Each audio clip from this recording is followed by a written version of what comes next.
Y no, esto no es una metáfora bonita, es literal. Durante las etapas finales del despertar espiritual, tu cuerpo físico, mental, emocional y energético entran en una fase intensa de ajuste multidimensional.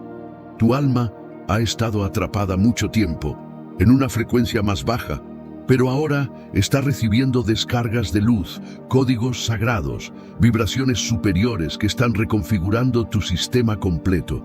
Y eso, querido elegido, no es un proceso suave, lo que sientes como explosiones de energía. Esos momentos en los que podrías correr una maratón, tener 1000 ideas al mismo tiempo o sentirte más vivo que nunca, son en realidad oleadas de activación divina. Son ráfagas de conciencia pura que están despertando partes dormidas de tu ADN espiritual. Estás recordando dones que estaban ocultos. Estás reconectándote con fragmentos de tu alma que estuvieron perdidos en vidas pasadas. Estás subiendo de nivel, pero al igual que una computadora necesita reiniciarse cuando instala un nuevo sistema, tú también necesitas pausas extremas después de cada activación. Por eso, justo después de esa euforia sagrada, viene el colapso. El cuerpo no puede sostener de inmediato esas frecuencias. Tu sistema nervioso entra en modo de protección. Tu alma te obliga a descansar, a desconectar, a detenerte.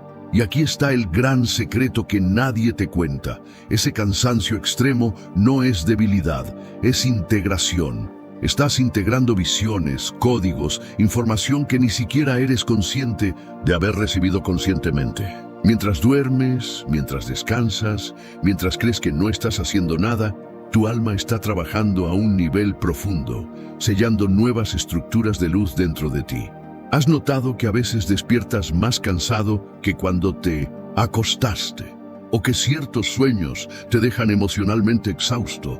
Eso es porque estás viajando. Tu conciencia está siendo entrenada en otros planos para la misión que estás por asumir en esta realidad. Y entonces llega el momento incómodo. La mente no entiende. Quiere respuestas lógicas. Te exige funcionar como antes, pero ya no puedes operar con los mismos parámetros. Tu sistema ha cambiado y esto puede generar ansiedad, confusión, incluso culpa. Te preguntas, ¿por qué no tengo energía? ¿Por qué me siento tan inestable? Pero la verdadera pregunta es, ¿por qué esperas ser estable mientras estás siendo reconstruido desde cero? No eres el mismo de hace una semana. Tu frecuencia... Dios, todas las cosas les ayudan a bien. Romanos 8:28. Todas las cosas. Eso incluye las buenas, pero también las que nos hacen sufrir. Tercera parte. El sufrimiento como una oportunidad para el crecimiento espiritual. Hemos hablado de cómo el sufrimiento es parte de la vida y que, aunque no siempre lo entendamos en el momento, puede tener un propósito mayor. Ahora quiero que nos enfoquemos en algo que quizás no sea tan obvio al principio, pero que tiene un impacto profundo. El sufrimiento como una oportunidad para crecer espiritualmente. Cuando estamos en medio del dolor, es muy fácil enfocarnos solo en el aspecto negativo. Nos sentimos atrapados, desesperados, a veces hasta perdidos. Pero aquí está la clave. El sufrimiento también puede ser una puerta hacia una mayor madurez espiritual. De hecho, muchas veces es precisamente en los momentos de mayor dificultad donde nos damos cuenta de cuánto necesitamos a Dios. Piénsalo por un momento. ¿Cuándo es que más nos acercamos a Dios? ¿Cuándo es que más oramos? ¿Cuándo más buscamos su consuelo y su guía? La mayoría de las veces es en esos momentos de dolor, de incertidumbre, de sufrimiento. Cuando todo va bien, es fácil sentirse autosuficiente, pensar que no necesitamos a nadie. Pero cuando el dolor nos golpea, es ahí donde nos damos cuenta de lo pequeños que somos, de lo frágiles que pueden ser nuestras vidas. Y es en esa vulnerabilidad donde nos abrimos a Dios de una manera más profunda y sincera. Es como si el sufrimiento quitara todas las distracciones, todo lo superficial, y nos dejara cara a cara con lo más esencial, nuestra relación con Dios. A veces, lo único que tenemos cuando todo parece ir mal es nuestra fe, y es ahí donde esa fe se fortalece. No porque el sufrimiento sea algo que queramos, sino porque a través de él descubrimos la profundidad de nuestra dependencia en Dios. Hay una frase muy conocida que dice, Dios no te da más de lo que puedes soportar. Y aunque esa frase a veces puede ser malinterpretada, creo que lo que realmente nos está diciendo es que con Dios a nuestro lado podemos encontrar fuerzas que no sabíamos que teníamos. El sufrimiento nos muestra los límites de nuestras propias capacidades, pero también nos revela el poder de Dios en nuestra vida. Un ejemplo perfecto de esto lo encontramos en el apóstol Pablo. Si hay alguien que entendió el sufrimiento, fue él. Fue perseguido, encarcelado, golpeado, y aún así, nunca dejó de confiar en Dios. En una de sus cartas, Pablo habla de una espina en la carne que le causaba gran dolor, y aunque le pidió a Dios que se la quitara, la respuesta que recibió fue, «Bástate mi gracia, porque mi poder se perfecciona en la debilidad». Es 2 Corintios 12:9. ¡Qué poderosa enseñanza! Pablo entendió. El pueblo llegó para presenciar este momento histórico. El propio Salomón, vestido con sus ropajes reales más espléndidos, encabezaba la procesión. Al son de trompetas, arpas y címbalos, el arca fue levantada por sacerdotes consagrados. Bajo su cobertura de oro puro, resguardaba las tablas de piedra que Moisés había colocado allí en Horeb, donde el Señor hizo pacto con los israelitas tras su salida de Egipto. Con reverencia, ordenó Zadoque, mientras los levitas avanzaban con el arca: «Llevamos la presencia del Santo». La comitiva solemne ascendió a la colina del templo, avanzando lentamente entre la multitud que se postraba en adoración. Cuando los sacerdotes por fin entraron al lugar santísimo y depositaron el arca bajo las alas de los querubines, sucedió algo extraordinario. Una nube llenó el templo, la gloria del Señor manifestándose de forma tan intensa que los sacerdotes no pudieron quedarse para ministrar. La presencia divina había tomado posesión de su casa. Ante esta señal visible de la aprobación de Dios, Salomón se arrodilló sobre una plataforma de bronce en el atrio del templo, a la vista de todos los israelitas reunidos.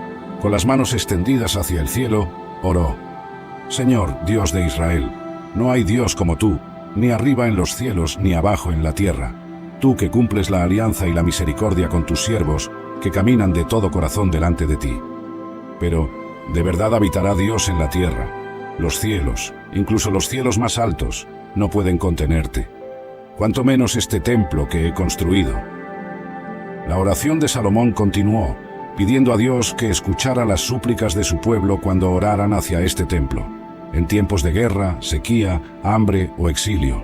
Finalmente, bendijo a toda la asamblea de Israel. Siguieron 14 días de celebración. Se sacrificaron 22.000 bueyes y 120.000 ovejas.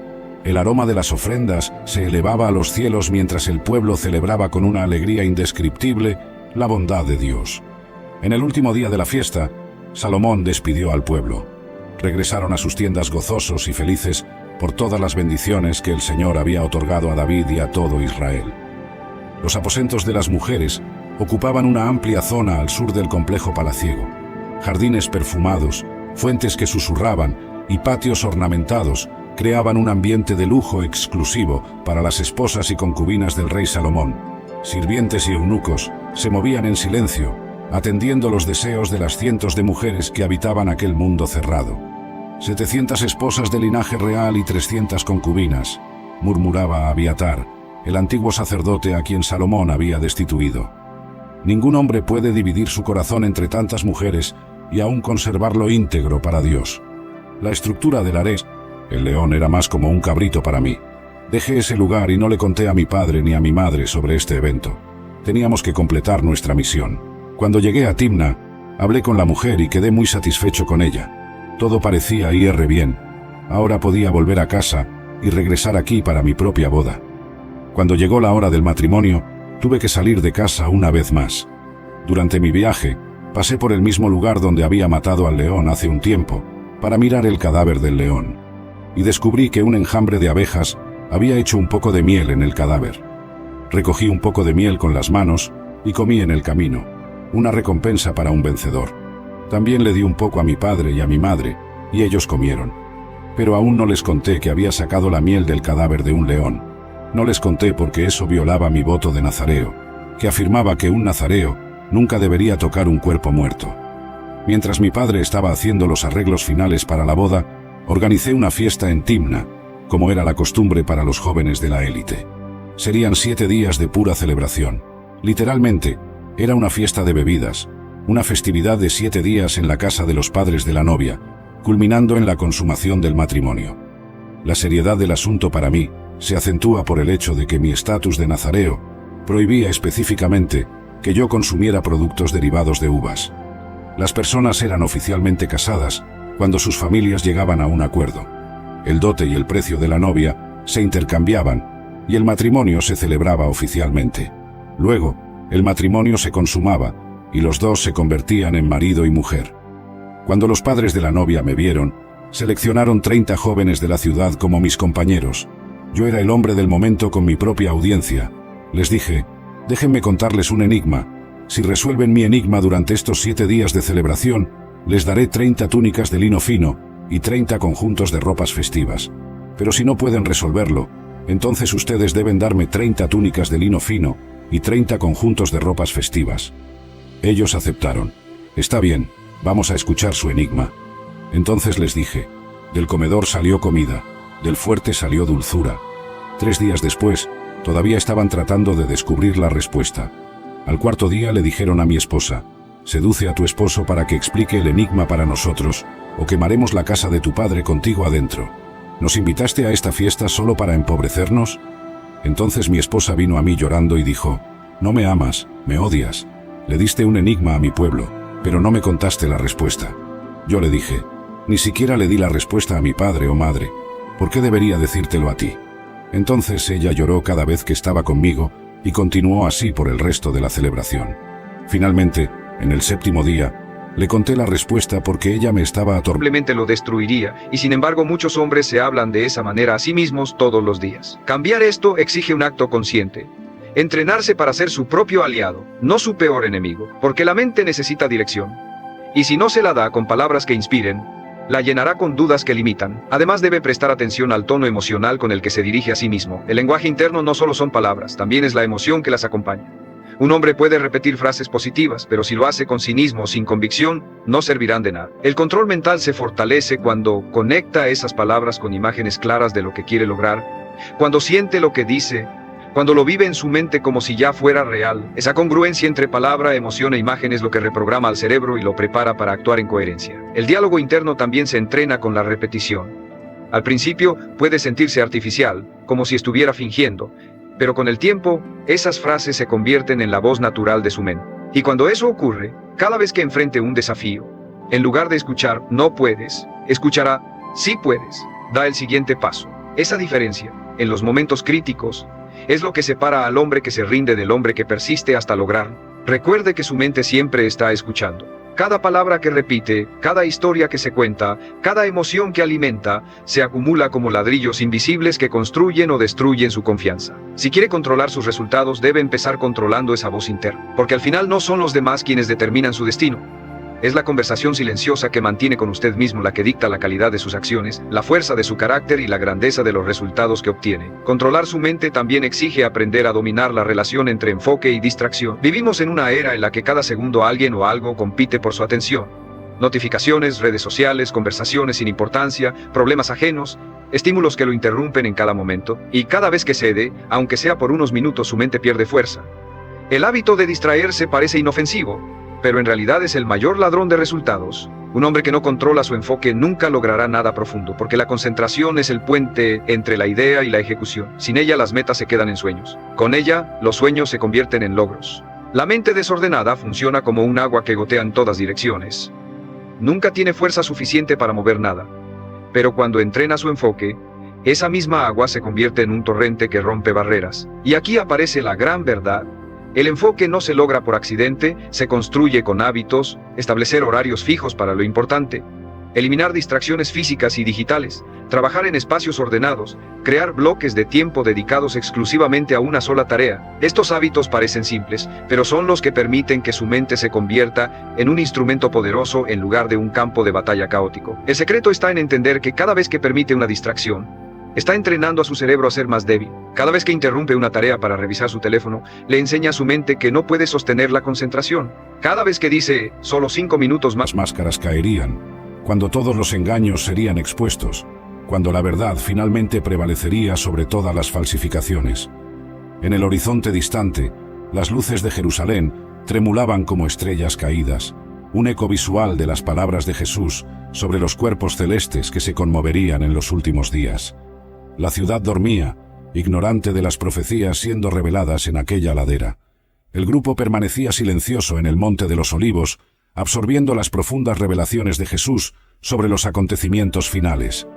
La ciudad de Jerusalén dormía abajo, inconsciente de las profecías solemnes siendo pronunciadas. De la higuera aprended la parábola. Jesús retomó, su voz más suave ahora, invitadora. Él señaló hacia una higuera cercana, apenas una silueta oscura contra el cielo nocturno. Cuando ya su rama está tierna y brotan las hojas, sabéis que el verano está cerca. Los discípulos asentían, familiarizados con el ciclo natural de la higuera en Palestina. Así también vosotros, cuando veáis todas estas cosas, conoced que está cerca, a las puertas. De cierto os digo, que no pasará esta generación hasta que todas estas cosas acontezcan. Jesús hizo una pausa, mirando fijamente hacia la ciudad a lo lejos. El cielo y la tierra pasarán, pero mis palabras no pasarán. Hubo un silencio profundo tras esta declaración. Jesús había equiparado sus propias palabras a la eternidad, una afirmación que solo podría venir de alguien con autoridad divina. Santiago rompió el silencio. Señor, ¿cuándo acontecerán estas cosas? ¿Cuándo sabremos que el tiempo está cerca? El rostro de Jesús adquirió una expresión de singular gravedad. Pero del día y la hora nadie sabe, ni aun los ángeles de los cielos, sino solo mi Padre. Esta revelación sorprendió a los discípulos. Incluso Jesús, en su encarnación humana, se sometía a la autoridad del Padre en cuanto al momento exacto de esos eventos finales. Mas como en los días de Noé, así será la venida del Hijo del Hombre, continuó Jesús. Porque como en los días antes del diluvio, estaban comiendo y bebiendo, casándose y dando en casamiento, hasta el día en que Noé entró en el arca, y no entendieron hasta que vino el diluvio, y se los llevó a todos, así será también la venida del Hijo del Hombre. La analogía era clara y perturbadora. En los días de Noé, las personas continuaron sus vidas normales, ignorando las advertencias, hasta que la catástrofe llegó repentinamente. Jesús estaba diciendo que lo mismo ocurriría antes de su regreso. Entonces estarán dos en el campo, el uno será tomado y el otro será dejado. Dos mujeres estarán moliendo en un molino, la una será tomada y la otra será dejada. Andrés se inclinó hacia adelante. Señor, ¿esto sucederá de repente? ¿Las personas no tendrán aviso? Jesús. Crees que estás detenida, pero en realidad Dios está moviendo cosas dentro de ti que solo pueden activarse después de una herida profunda. Él te levanta mientras tú piensas que sigues en el suelo. Lo primero que Dios hace es envolverte en una calma extraña, una paz que no coincide con lo que acabas de vivir. No es que estés bien aún, pero tampoco estás tan mal como deberías. Esa paz no viene de ti, viene de Él. Es la señal de que tu espíritu está siendo tomado en brazos mientras tu corazón sana. Es la manera en que Dios te separa del ruido, te cubre, te esconde y te repara sin que nadie más lo note. La mujer elegida se eleva primero por dentro. Después llega la claridad, no toda de golpe, pero sí en pequeñas revelaciones que empiezan a ordenar tu mente. De pronto entiendes cosas que antes no podías ver. Te das cuenta de que estabas dando demasiado, confiando demasiado, entregando demasiado, no desde culpa, sino desde conciencia. Esa claridad es un regalo divino. Dios no te la muestra para que sufras, sino para que no vuelvas a entregarte donde tu valor no será honrado. La herida abrió tus ojos, pero Dios abrió tu visión. Y mientras esa claridad nace, algo más ocurre. Tu espíritu empieza a fortalecerse, no por orgullo, sino por destino. Dejas de aceptar migajas, dejas de justificar lo injustificable, dejas de intentar salvar lo que solo te estaba drenando. Es como si una fuerza invisible te empujara hacia adelante, incluso cuando no tienes energías. Esa fuerza es la mano de Dios levantándote, recordándote quién eres, recordándote cuánto vales, recordándote que lo que perdiste jamás se compara con lo que Él va a darte. Tu fortaleza empieza a renacer. Y aquí está la parte más poderosa. Mientras tú sanas, tú creces. Mientras tú lloras, tú despiertas. Mientras tú sueltas, tú subes. La elevación llega primero en el alma y luego en la vida, pero siempre llega. Él creyó que te estaba bajando, sin saber que te estaba empujando hacia un nivel donde Él nunca iba a poder acompañarte. Porque la mujer elegida no cae, se transforma. Esta es solo la segunda consecuencia. Prepárate, porque lo que viene no es elevación interna, sino cambio de destino visible. Y ahora vas a ver cómo algo específico empieza a detenerse en él y a liberarse en ti. La tercera consecuencia es una de las más fuertes, porque es la que él siente más rápido, aunque no la entienda. Cuando un hombre hiere a una mujer elegida, el favor que lo acompañaba empieza a detenerse. Y no porque tú desees su caída, ni porque el cielo quiera castigarlo, sino porque él mismo se desconectó de una fuente que lo bendecía sin que él lo supiera. Tú no eras solo compañía, tú eras cobertura, tú no eras solo amor, tú eras puerta, y al romperte, él rompió la conexión con aquello que lo mantenía en equilibrio. Lo que él perdió no fue a una mujer, fue acceso. El favor de Dios fluye a través de conexión. Construyó una pequeña habitación en el techo para que pudiera descansar. En agradecimiento, le pregunté qué podía hacer por ella. A pesar de su renuencia a pedir algo, mi sirviente Gehazi observó que no tenía hijos y su marido era viejo. Entonces la llamé y le dije: por este tiempo, dentro de un año, abrazarás un hijo. Ella no creyó en mis palabras al principio, pero como dije, concibió y dio a luz un hijo en ese tiempo determinado. La historia del hijo de la mujer sunamita es particularmente cercana a mi corazón. Años después de su nacimiento, el niño, ya crecido, fue al campo a encontrar a su padre entre los segadores. De repente, se quejó de dolor de cabeza y fue llevado a su madre. Al mediodía, murió en sus brazos. La mujer, en su gran fe, no dudó. Colocó al niño en mi habitación y cerró la puerta. Luego, fue a buscarme. Yo estaba en el Monte Carmelo. Cuando se acercó, envié a Gehazi a su encuentro para preguntar si todo estaba bien con ella, su esposo y el niño. Ella respondió que sí, pero continuó hasta encontrarme y se lanzó a mis pies, angustiada. Cuando supe lo ocurrido, inmediatamente envié a Gehazi con mi bastón para colocarlo sobre el rostro del niño. Pero la madre del niño insistió en que yo fuera personalmente. Cuando llegué a la casa, vi al niño muerto, acostado en mi lecho. Entré, cerré la puerta y oré al Señor. Luego, me acosté sobre el niño, boca con boca, ojos con ojos, manos con manos. Mientras me extendía sobre él, el cuerpo del niño se calentó. Me levanté, caminé por la casa de un lado a otro y de nuevo me extendí sobre él. El niño estornudó 7 veces y abrió los ojos. Llamé a Gehazi y le pedí que llamara a la sunamita. Cuando ella entró le dije: toma a tu hijo. Ella vino, cayó a mis pies y se inclinó hasta el suelo. Luego tomó a su hijo y salió. Después de devolver la vida al hijo de la mujer sunamita por el poder de Dios, yo, Eliseo, me retiré a un rincón de la casa, sumido en profundas reflexiones. La magnitud del milagro que acababa de ocurrir era abrumadora. La vida, ese don tan precioso y misterioso, había sido restaurada en las manos de un siervo de Dios. Me preguntaba sobre el poder que fluía a través de mí, un poder que no era mío, sino prestado, otorgado por Dios para cumplir sus propósitos. Reflexionaba sobre la naturaleza de la vida y la muerte, y sobre el inmenso amor y compasión de Dios. Al devolver la vida al niño, había sido un mero instrumento en las manos del Creador. Este acto no era solo un testimonio del poder de Dios, sino también de su profunda preocupación por cada uno de sus hijos. El milagro que acababa de realizar era una señal de la presencia y providencia de Dios, incluso en las circunstancias más desoladoras. Pensaba también en la fe de la mujer sunamita. Comienzan. No es algo personal contra ti. Es una reacción inevitable del espíritu de este mundo contra la luz pura de Jesús que portas. Tienes que entender este principio espiritual. Las tinieblas, por su propia naturaleza, aborrecen la luz. Juan 3:20. No la aborrecen porque la luz sea agresiva o ruidosa. La aborrecen porque la simple existencia de la luz expone la suciedad, las telarañas y todo lo que ellas intentan ocultar desesperadamente. Para navegar estas aguas turbulentas, vas a necesitar una dosis extra grande de discernimiento, una gracia que solo Dios puede otorgar. Debes orar por ello, pidiendo al Señor: dame discernimiento para ver más allá de las caras y entender las batallas espirituales. Tu misión no es pelear batallas carnales, no es devolver el golpe o la ofensa.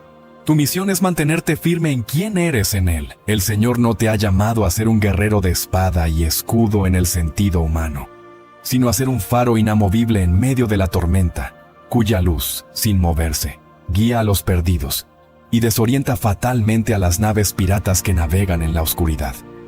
La gente a tu alrededor no sabe cómo explicarlo. Su lógica se rompe contigo, elegido. Se preguntan, ¿por qué su calma me altera tanto? ¿Por qué su silencio me ensordece? Es una locura para ellos. Y como no lo entienden, intentarán por todos los medios provocarte. Te lanzarán dardos verbales.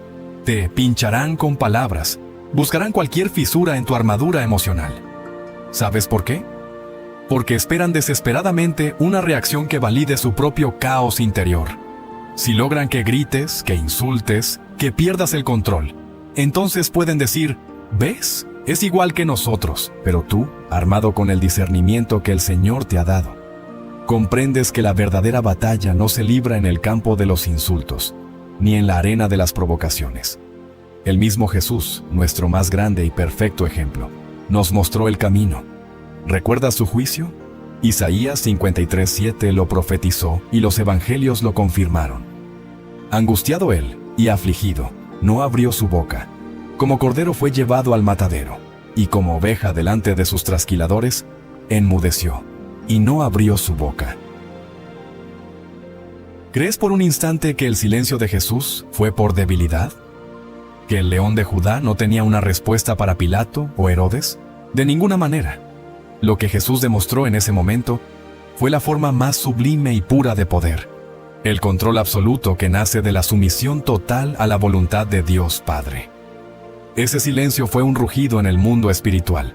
De igual manera, elegido, tu batalla no es con personas de carne y hueso. El apóstol Pablo nos lo advirtió claramente para que no fuéramos engañados. Porque no tenemos lucha contra sangre y carne, sino contra principados, contra potestades, contra los gobernadores de las tinieblas de este siglo. Efesios 6:12. Por lo tanto, cuando te ataquen, no devuelvas el golpe. Cuando te provoquen,